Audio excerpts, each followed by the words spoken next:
a nossa escuta, que o objetivo da audiência pública é esse, mas eu só quero pontuar que a responsabilidade não é desta Casa Legislativa. A incompetência de não ter analisado todas as situações de adoecimento no tempo que o governo disse que faria é do governo que não as analisou. Não é da Casa Legislativa. Por isso que eu fiz um histórico, eu busquei ser bem didática, acho que eu não consegui ser o suficiente, para dizer por que tinha um limite. O governo, o que inclui a perícia médica, o que inclui a CEPLAG, o que inclui a decisão da Secretaria de Governo, disseram que, naquele tempo, avaliariam todas as pessoas para aposentadoria. Todas. Se a Natalice tivesse sido avaliada no tempo que o governo do Estado disse que faria, ela não estaria nessa audiência pública aqui. Então, o tempo foi o tempo que a estrutura do Estado, que foi ótimo ouvir que a perícia médica não tem problema de sucateamento, está tudo ok, está em condições de trabalhar, então não é um problema, não existe sucateamento, isso é ótimo. Mas a questão é, a lei, eu debati outro dia com um deputado aqui nessa casa. Deputado, é preciso que o senhor compreenda a história para que este projeto seja apresentado. E eu tentei didaticamente dizer a história que nos fez chegar até aqui. Como o Estado não se organizou para acolher as pessoas que adoeceram no exercício da função e as demitiu sumariamente em 2015, porque não se demite trabalhador adoecido. Nós fizemos, em lugar nenhum do mundo, se joga na rua trabalhador doente, trabalhador com tratamento de câncer, trabalhador com problemas gravíssimos. Não se joga na rua. O Estado jogou, nós buscamos, e esta casa, para, então, as responsabilidades, esta casa criou uma lei complementar 138, que manteve o vínculo. No tempo que o Estado disse, nesse tempo, todo mundo será avaliado. E quem tiver condições de aposentadoria será aposentado. Isso não aconteceu. Não foi porque as pessoas faltaram. Foi porque o Estado não as chamou para serem avaliadas. Aí o prazo foi dilatado. O prazo vai vencer de novo. E a gente observa, sim, encerramento de licenças médicas ou protelamento de licenças médicas sem encaminhamento para aposentadoria. A dificuldade é quando a gente traz a vida concreta das pessoas e a vida concreta das pessoas é tratada como se fosse mentira. Eu já participei de várias reuniões como dirigente sindical que a gente levava a realidade para a CEPLAG, para a perícia médica, e nós éramos tratados como ETs, como se a nossa linguagem não correspondesse à realidade, ou como se o problema das pessoas fosse exceção. Não é.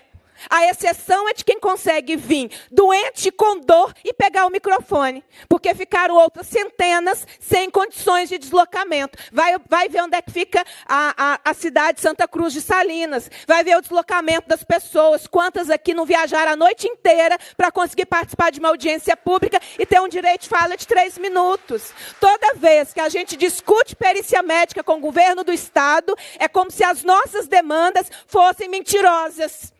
Como se nós produzíssemos as doenças para não trabalharmos. Como se nós gostássemos de vir aqui expor a vida pessoal, de expor a doença, de uma insuficiência renal crônica, de uma pessoa que tem que deitar na cama para fazer hemodiálise porque não consegue ficar sentada na cadeira, como se nós produzíssemos isso.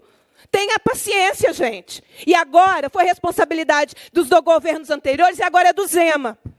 E eu vou dizer o que eu vou fazer aqui. Eu vou denunciar absolutamente todas as situações que são de responsabilidade do governo Romeu Zema. Quem é governo é responsável.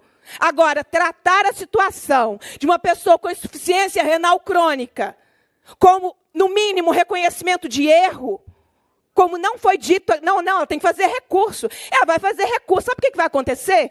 Deve ficar uns 2, 3 meses sem salário. Porque isso é a vida das pessoas. As pessoas passam meses sem salário. Eu não sei qual é a nossa dificuldade em explicar isso aqui dentro. Eu não sei qual é a dificuldade, as pessoas ficam meses. Eu sempre lidei com as pessoas, acompanhando a situação. A pessoa recebe 15 dias, vai fazer recurso. 90% dos recursos são indeferidos. Essa é a realidade, gente. Os recursos são indeferidos. A realidade é que o Estado não aposenta as pessoas para não assumir a responsabilidade no seu regime próprio de previdência. Então, vai jogando as pessoas em licenças médicas sucessivas. Sabe, doutor Paulo, essa é a realidade. Essa é a realidade. Não há nada mais constrangedor que encontrar pessoas com doenças crônicas, aí ela não consegue trabalhar, mas ela não consegue manter a licença médica. E vocês vão me dizer que é a legislação? Não é a legislação, não, é a estrutura do Estado. Agora, no que precisar, nós estamos aqui para mudar a lei que for necessária. Isso não é um problema.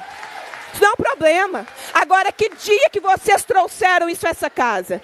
Que dia que isso foi trazido? Olha, nós estamos com essa dificuldade. Eu participei das negociações que originaram a Lei Complementar 145. Isso não foi apresentado pelo setor de perícia médica em nenhum momento. Nós sentamos à mesa, fizemos uma mesa enorme, várias reuniões, para resolver os problemas e trazê-los através de uma Lei Complementar a 145. Porque, nesse caso, gente, nós não estamos falando de normas ou do trabalho do servidor, nós estamos falando da vida. Você sabe o que acontece quando uma pessoa não vê perspectiva de receber o seu salário? Quantas situações de depressão estão sendo ocasionadas por isso? Quantas pessoas estão com síndrome do pânico, estão depressivas pela forma como o Estado as trata? Nós temos noção disso? A gente consegue se colocar no lugar da pessoa que teve uma insuficiência renal crônica por erro médico, porque nenhum médico que passou na frente dela, desde 2015, enxergou que ela estava evoluindo por uma insuficiência renal, ninguém enxergou, e quando enxergou, disse que ela está apta, porque a doença dela não está conexa com 2015. A gente consegue se colocar no lugar das pessoas que estão vivendo isso? Porque se a gente conseguir, por 30 segundos, se colocar no lugar dessas pessoas, a gente melhora as estruturas do Estado para atendê-las. Porque o Estado tem que estar a serviço para resolver o problema dos seus servidores. É impossível escutar que a professora serviu 20 anos para ser designada, 20 anos sem férias, porque toda férias de designado é para buscar contrato, as humilhações de participar de designações, que só quem é designado sabe como é que é nesse Estado. 20 anos, ela serviu, a voz dela serviu. Depois de 20 anos, ela passa num concurso, mas para ser efetiva, ela não está apta. Para ser designada, para ficar em condições precárias, para ficar com o que sobra nos editais, para ser demitida no meio do ano letivo por redução de turma e ter que correr atrás de outro contrato, para ser privada do direito de carreira. Para isso a professora serviu, para se dedicar com salas superlotadas, porque as pessoas, eu quero contar uma coisa para vocês. Na educação, as pessoas trabalham doentes. Umas pelo compromisso que tem com aquele coletivo. Quantas professoras eu encontrei e conheci que deixavam para marcar suas cirurgias nas férias? A nossa categoria usa as férias para tratar de saúde, porque não tira licenças médicas no período letivo. Quantas professoras eu encontrei assim? Elas abrem mão do seu direito da licença para cuidar da sua atribuição. Mas depois de 20 anos o Estado diz para ela, olha, para ser efetiva você não serve não. Sua voz que você gastou 20 anos a serviço do Estado na sala de aula, ficou ruim demais. E agora você não serve para ser efetiva. É isso que nós vivemos. É isso que nós vivemos. É por isso que tem audiência pública. E é por isso que nós faremos muitas audiências nessa casa, até que nós tenhamos a solução dos problemas.